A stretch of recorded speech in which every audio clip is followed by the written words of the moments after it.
Mr. Aziz Khan. I am highly thankful to JKIPA for organizing such events where we get information about Pakistani occupied people and Pakistani occupied region. Unfortunately, here the speakers pointed out different issues which are directly related to the United Nations Charter. I, as a principal representative of my NGO at United Nations Geneva, so I would like to point out some of the points. The first point which we have heard about religious terrorism. As I belong back from Balochistan, there on every Jummah and on every occasion, whether that's a wedding, whether that's Eid, any sort of celebration, there the people hear the word jihad for Kashmir. Actually, that jihad is not only eliminating the Kashmiri people, is not only destroying the Kashmiri people, that's also destroying our generations, that's also destroying our youth. You cannot imagine that a Baloch living at mountains, at Panjgur, from Khuzda, from Turbat, at different parts of Balochistan that are very far, very remote, where there is no water, where there is no electricity, where there is no school. There every week the masjids, the mullahs, they are chanting slogans for jihad for Kashmir. There even you cannot imagine how they are emotionalizing the people to give charity for the Kashmir cause. From there they have made such sort of systematic, you can say, use of our generations that they are taking them to the Kashmir for jihad. So this sort of pseudo jihad which Pakistan systematically has imposed on all of us, not only the Kashmiri people are suffering from that, Baloch, Sindhi and Khyber Pakhtun area, those regions, those people are also suffering from that. So that's one issue from which all of us are suffering. The rest are the same state, the same army, and using the same tactics which they had used back in 1970 in Bangladesh. They are using the same tactics.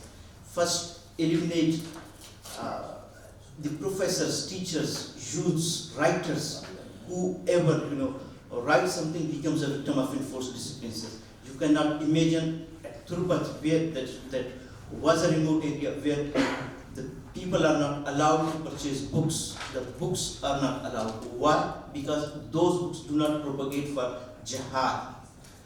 We are not allowed to present our culture. When our university students tried to present our Balochi culture back in 2013 at Khuzda, they attacked on that through a mortar gun. And this is the same thing which the Kashmiri people are facing.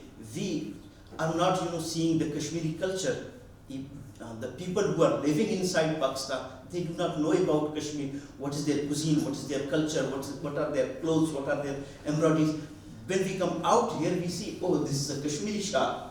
So here for us, it's a surprise to see in Europe the best kind of shawl, and one of the most expensive shawl is from Kashmir. But we are deprived from that back at Quetta, Karachi. I don't know why. And the Kashmiri tea, that's very famous tea, except from Lahore, you cannot find it over there. The rest of the things as enforced disappearances, that's a tactic. We are facing it, you people are facing it, and the rest of the nations, they are also facing that, and that's so vulnerable about that. Speakers have spoken. Then looting of resources is another tactic. Our minerals are being extracted, and China is a part and forcing Pakistan to eliminate the people. We need the resources, we need the land, and the same thing is going with the Kashmiri people. And there has not been a single sort of environmental research about this all project that's called China-Pakistan $64 billion CPEC project.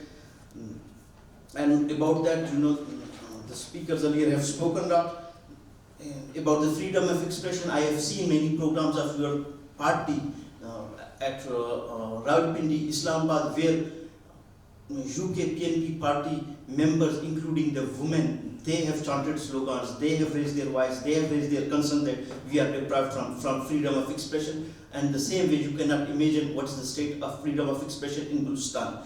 There a child under 13 years old cannot, upload a small video on any sort of social media, particularly at Facebook. If anyone dares to do that, we have seen that only in 1 year, more than 28 under 13 years child become victims of enforced disappearances, and the same thing is happening in Kashmir. I have seen the news of many reporters, journalists, they have been killed. The rest about the elections, and particularly about the Election Act 2022. So that's how the state bars political parties, real parties, genuine parties, people's representatives to do not allow them to take part in the election.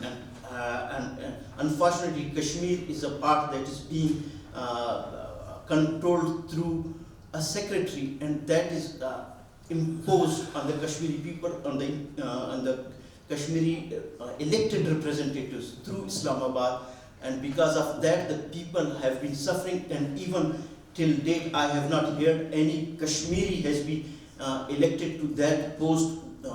They name it a special name. I think Nasir Aziz Khan knows it. The name of the secretary who rules the Kashmir, even the chief secretary. Yeah, so that's it. Even the Kashmiri, so-called Pakistani occupied Kashmiri Prime Minister is under his rulings, and in the same way we are also being faced like that through Pakistani depots. They post them from Islamabad, and even not a Baloch Prime Minister does not have such rights and equality as the state representative has. Thank you, sir. Thank you for your time. Thank you.